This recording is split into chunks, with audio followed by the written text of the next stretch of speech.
네, 본격적으로 시작하기 앞서서 여러분에게 질문 한 가지 드리고 싶어요. 한국 하면 어떤 게 생각나시나요? Что вам приходит в голову? 어떤 거요? 더 크게! 나랑 BTS! 또! BTS, да? 어떤 거요?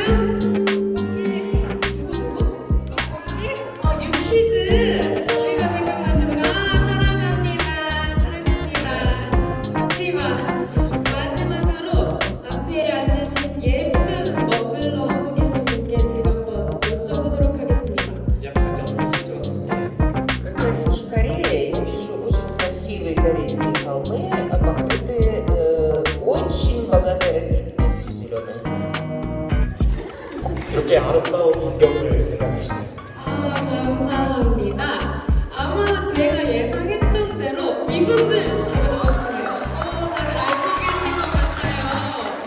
한국의 자랑이죠. BTS 분들 많이 생각하실 거예요. Да, это получается достояние Кореи, BTS, да? 맞아요. 이렇게 한국은 K-팝으로 굉장히 유명한 나라입니다. 그런데 이런 K-팝 문화와 서비스와 관련된 산업은 사실 한국 전체 산업의 단 10%밖에 안 됩니다. 다음으로 건설과 부동산. 한국은 부동산이 굉장히 많이 이루어지고 있는 나라거든요. 이 두 가지 분야가 11.8%를 차지하고 있습니다. 그렇다면 마지막 한 자리 27.0%를 차지하고 있는 한 가지 산업이 있습니다. 가장 많은 산업을 차지하는 이 분야는 무엇일까요? 맞출 수 있으신 분? 조용합니다. 아마 여러분도 들으시면 아하 할 거예요. 한국은 사실 제조업이 아주 큰 나라입니다. 제조업 아마 핸드폰 중에 삼성 쓰시는 분들 많이 계실 건데요. 혹시 삼성 핸드폰 쓰시는 분? 삼성. Да, у нас есть среди участников, кто пользуется телефонами Samsung. 점점 많이 손을 들고 계세요. 아마도 아이폰 아니면 삼성 이 둘 중에 많이들 사용하시는 걸로 아는데 핸드폰을 만드는 제조업, 반도체를 만드는 제조업, 혹은 현대, 기아 같은 자동차를 만드는 제조업, 대단히 많은 제조업이 한국에서 이루어지고 있습니다. 이번에 관점을 좀 바꿔볼게요. 이 말이 무슨 말이냐? 그만큼 환경오염을 엄청나게 일으키고 있다는 소리겠죠. 제조를 한다는 것은 무언가를 만든다, 탄소를 배출한다, 환경을 오염시킨다는 말입니다. 네, 그래서 한국에서는 정부 차원에서 기업들을 규제하고 있습니다. 바로 ESG, Environmental, Social, Governance, 이 세 가지를 지켜라 라고 정부에서 기업들에게 말하고 있는데요. 그래서 기업별로 올해의 환경 목표는 무엇인지, 실제로 얼마만큼의 환경 목표를 이뤄냈는지 이에 대한 보고서를 내게 합니다. И они сдают отчет, они ставят экологические цели, и для каждой компании, то есть они должны открыто предъявлять свои результаты. 좀 더 구체적으로 들어가 볼게요.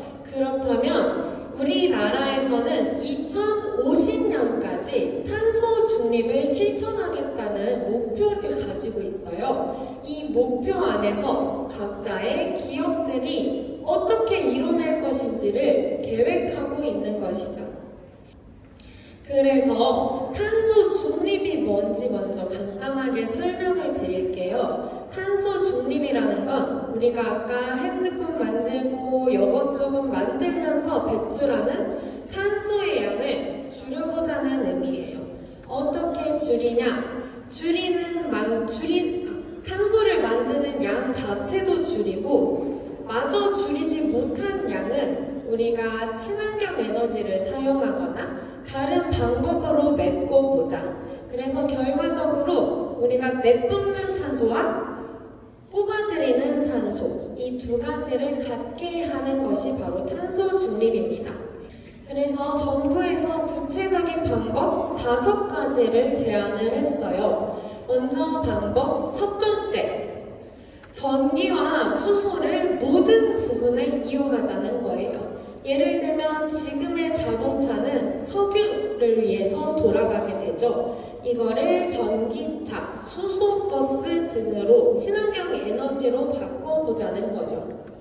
두 번째, 그린 리모델링과 제로 에너지 빌딩을 세우고 있어요. 이 말이 무엇이냐면 오래된 건물, 탄소를 많이 배출하는 오래된 건물들을 친환경적인 건물로 바꿔보는 거예요.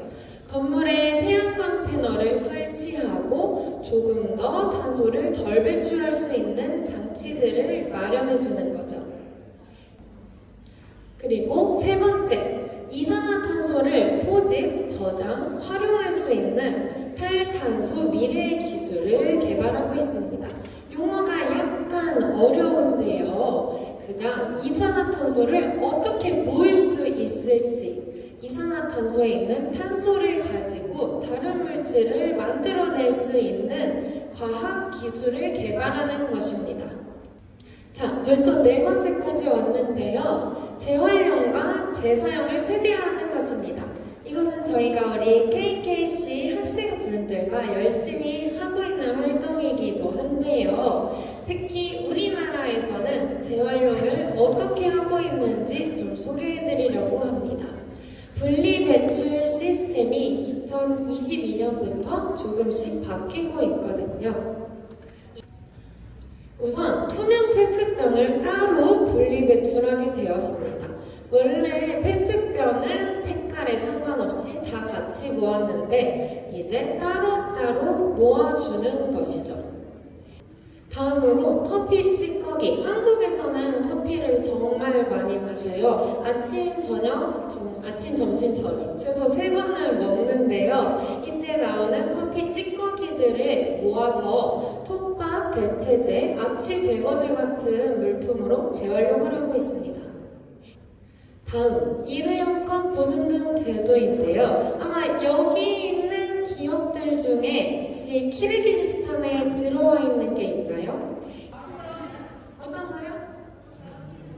바스킨라빈스. 저도 너무 좋아하는 아이스크림 가게인데요.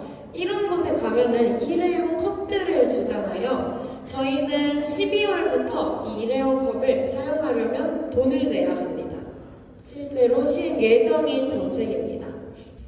자, 마지막 방법 5번째인데요. 자연의 탄소 흡수 기능을 강화하는 것이고요. 말 그대로 숲, 나무, 꽃 이런 이산화탄소를 흡수할 수 있는 식물들을 곳곳에 많이 심자는 정책입니다. 지금까지 총 5가지로 우리 정부 측에서 환경을 지키기 위해 어떤 노력들을 하고 있는지 말씀드렸고요. 다음은 우리 승재 단원님께서 어떻게 환경에 대해서 교육을 하고 계시는지 알려주시겠습니다. Мы рассмотрели способы решения именно корейского правительства. Дальше учитель Ким Сык-Дже, господин, расскажет нам, какие же окружающее образование предпринимается именно в Корее. Здравствуйте. 감사합니다. 저는 김승재 단원이라 하고요. 이제부터 발표를 제가 이어받아서 하도록 하겠습니다. 다들 안 힘드시나요? Вам не тяжело? 대단하시네요. 저는 발표가 좀 길어서 조금 힘들긴 한데 다들 화이팅 해봅시다. 따라하시고. 저는 이제 저희가 발표 주제를 선정하면서 굉장히 고민을 많이 했습니다. 어떤 주제를 선정해야지 이제 키르기스탄 분들에게 도움이 될까 정말 고민이 많았어요. 그렇게 고민하던 중 저희 한국의 환경과 관련된 교육 사례 및 한국 시민들의 환경 운동에 대해서 알려드리면 서로가 미처 생각하지 못했던 부분들에 대해 보완할 수 있다 생각하여 이렇게 환경 교육의 사례 그리고 시민 환경 운동에 대해 발표를 준비하게 되었습니다. 환경 교육이 왜 중요한지에 대해 혹시 말씀해 주실 수 있으신 분 계실까요? Да, можете сказать. Или подойти сюда. 없으신 것 같으니까 제가 조금 설명을 드리도록 하겠습니다. 일단 환경 교육의 중요한 이유 중에 가장 큰 중요한 이유 중에 하나는 단기적인 효과뿐만 아니라 장기적인 효과를 야기할 수 있다는 부분입니다. 교육을 통해서 저희가 이러한 행동들을 꾸준히 실천해 나간다면 그 행동들이 미래에까지 쭉 이어질 수 있다고 생각합니다.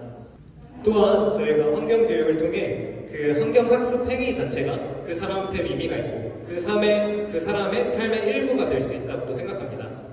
그리고 너무나도 당연한 일이지만 아까 처음에 말씀드렸다시피 지속 가능한 환경 보호가 가능하다고 생각합니다. 이러한 환경 교육이 굉장히 중요하기 때문에 한국에서는 이와 같은 환경 교육 관련 정책안들이 개정과 그리고 제정되고 있습니다.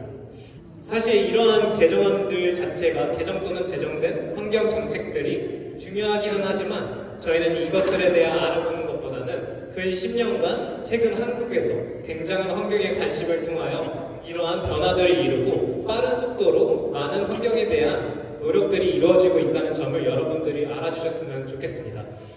이러한 환경 정책 개정들을 통해 저희는 다양한 환경 교육이 나오고 있는데 그 몇 가지 환경 교육 사례들을 여러분들한테 소개해드리겠습니다. 바로 첫 번째는 환경 방학 프로젝트입니다. 혹시 다들 제페토라는 플랫폼을 들어보신 적 있으신가요? 없으신 것 같은 저희 들어보시고 또 있으신가요? Кто-нибудь еще? 몇 분이 계시네요. 저쪽도 계시고. Да. 제페토라는 플랫폼은 가상과 현실이 융합되어져 있는 메타버스 플랫폼입니다. 한국에서는 한국 어린이들이 이러한 제페토 같은 플랫폼을 굉장히 좋아하고 있습니다. 그래서 한국에서는 저희는 전통적인 환경 교육을 고수하지만 않고 이러한 어린이들이 추구하는 니즈를 파악하여 제페토라는 플랫폼을 사용하여 환경 교육을 이루고 있습니다. 그래서 한국에서는 저희는 전통적인 환경 교육을 고수하지만 않고 이러한 어린이들이 추구하는 니즈를 파악하여 제페토라는 플랫폼을 사용하여 환경 교육을 이루고 있습니다. 다음으로는 두 번째 사례입니다. 바로 푸르미 이동환경 교실입니다. 여기 앞에 보이시는 이 버스 안에 왼쪽 사진에는 지금 안에 환경 교육을 할 수 있는 공간을 가지고 있는 버스입니다. 또한 이 버스 안에는 환경 교육이 이루어지기 위한 교구제 또한 포함되고 있습니다. 그래서 이러한 버스를 사용하여 저희는 교구제가 부족하거나 환경 교육을 이룰 수 있는 공간이 부족한 교육기관들을 방문하여 교육들을 대체로 해주고 있습니다. 여기 버스에는 전문가 선생님분들이 3분 정도 상주해서 그런 교육을 원활히 이루어질 수 있도록 도와주고 있습니다. 이 그래프는 푸르미 이동환경 교실의 이용자 수를 연도별로 표시한 그래프입니다. 지금 2004년에는 4,000명밖에 되지 않는 교육자 수가 있지만 지금 2018년에는 9만 명이 넘는 교육자 수를 저희가 확인 가능합니다. 2019년에는 버스의 시설 도구 그리고 2020년, 21년에는 코로나라는 특수한 환경에 의해 대폭 감소하였지만 2022년에 다시 재개되는 이러한 교육 현황 그리고 지속 가능한 이런 교육 환경을 통해서 저희는 큰 증가하는 이용자 수를 기대하고 있습니다. 다음으로는 환경 교육을 실행하기 위한 전문 인력의 양성입니다. 한국에서는 환경 교육을 실질적으로 질적으로 좋게 실행해주기 위해 전문 인력을 양성하는 과정을 국가적으로 많이 지원해주고 있습니다. 다음으로 마지막으로는 저희는 중국과 일본과 같이 주변 국가들과 함께 환경 교육 네트워크를 구축하고 있습니다. 제가 여기 키르기스탄에 방문하여 여러 키르기스탄 현지 여러분들에게 이런 환경 관련 정보를 공유해주는 것처럼 저희 한국에서도 주변 국가, 중국과 일본과 같이 주변 국가와 환경 관련 정보를 교류하고 있습니다. 자, 다음으로는 한국의 자랑을 조금 드리도록 하겠습니다. 지금 여기 보시면은 OECD 국가 중에 2위로 대한민국, 즉 한국이 있는 것을 알 수 있는데 저희가 여기에 59%라 써있는 수치는 쓰레기에서 저희가 퇴비화하거나 재활용하는 그 비율을 나타냅니다. 저희가 이러한 성과를 이룰 수 있었던 이유 중에 하나는 시민의 환경운동에 대해 환경운동에 운동에 영향이 가장 컸다고 생각하는데 그 환경운동의 사례를 몇 가지 살펴보도록 하겠습니다. 첫 번째는 시민환경단체들의 플로깅 활동입니다. 혹시 플로깅이라고 들어보신 분 계신가요? 저희 KKC 대학 친구들은 수업했던 친구들은 많이 들으셨어야 되는데 자, 플로깅이란 스웨덴어로 죽다랑 그리고 조깅을 하다라는 단어가 섞인 단어입니다. 그래서 쓰레기를 주우면서 조깅을 한다는 뜻의 단어입니다. 이러한 상점이 지속되기 위해서는 많은 시민들이 관심을 가져주고 지속적인 이용을 해주셔야 됩니다. 한국에서는 이러한 상점들이 여러 시민들의 관심과 사랑을 통해서 지속적으로 이루어지고 있다는 점에서 저는 굉장히 뿌듯함을 느끼고 있습니다. 자, 다음으로는 시민들이 주체적으로 실행한 환경 프로젝트에 대해 한 가지 소개해드리도록 하겠습니다. 이걸 소개해드릴 때 제가 KKC 학생 친구들한테 배운 러시아어를 조금 섞어서 설명드리도록 하겠습니다. KKC 학생 친구들, 제가 여기 컨닝 페이퍼를 좀 써왔어요. 여기 아이다, 메리, 카밀랴, 자밀랴 친구가 알려줬답니다. 지금 여기 프로젝트의 이름에 용기 내라는 이런 한국어가 적혀 있습니다. 용기 내. 다들 제가 아진, 드바, 뜨리라고 하면 용기 내라고 한번 말씀 부탁드리겠습니다. 용기 내. 자, 아진, 드바, 뜨리. 용기 내. 이 용기 내라는 단어의 뜻은 바로 브피에련이라는 단어입니다. 그리고 이 용기 내라는 단어 말고 이 용기 내에서 용기라는 단어를 다들 제가 아진, 드바, 뜨리라고 하면 따라해 주시겠습니다. 자, 아진, 드바, 뜨리. 이 용기라는 단어는 바로 컨테이너입니다. 컨테이너.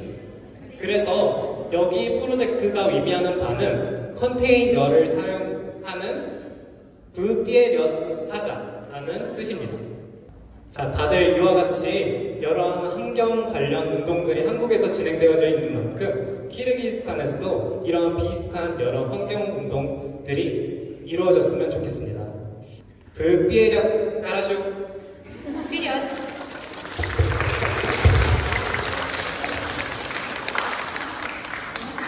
이제 정말 마지막 파트인데요. 그래서 한국에 어떤 환경 단체들이 있는지 짧게 소개해드릴게요. 첫 번째 사진 보면은 어린 친구들이 지구를 위해서 나무를 심는 프로젝트를 진행했어요. 이렇게 나이에 상관없이 환경을 위해서 열심히 운동하는 단체들이 있고요. 그리고 환경기자단, 환경에 대한 이슈들을 조사해서 다른 사람들에게 알려주는 환경단체도 있습니다. 마지막으로 세 번째, 저희 누군지 아시겠나요? 저희 한국인 유키즈 친구들인데요. 저희도 사실 이런 환경단체 중에 하나라고 볼 수 있습니다. 우리 폴리나 선생님께서 이미 자세하게 알려주셔서 정말 짧게만 하고 넘어갈게요. 저희 분리배출통 설치해서 다 같이 분리배출해보는 활동을 했고요. 그리고 여기 오른쪽, 왼쪽 보시면 사진이 굉장히 많이 걸려 있어요. 저희가 우리 키즈기즈치탄 친구들이 여러 곳을 돌아다니면서 어떤 환경오염들이 일어나고 있는지 실제로 촬영하고 글을 써본 사진전입니다.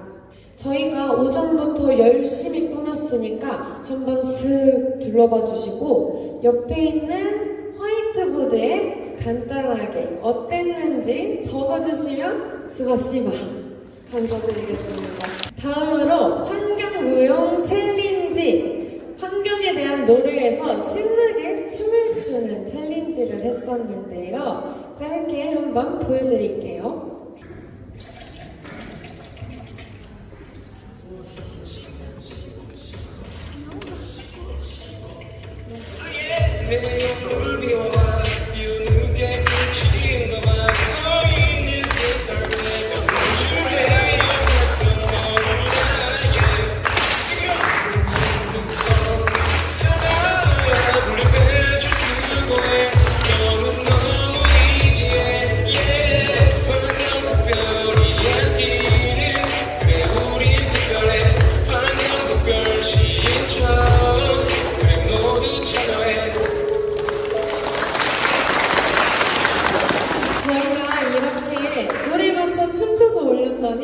우리 KKC 친구들이 열심히 참여를 해줬더라고요. 그래서 여러분들께 소개해드리고 싶어서 잠깐 가져왔습니다.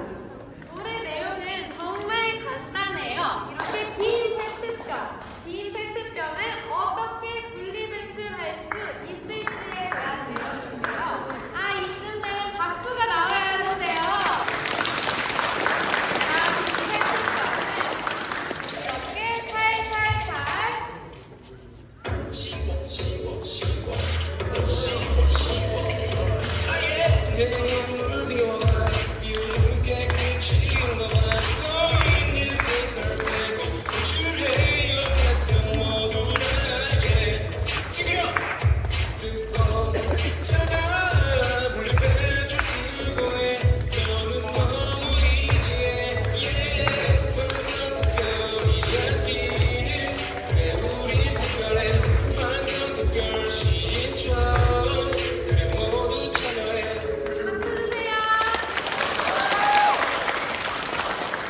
주세요.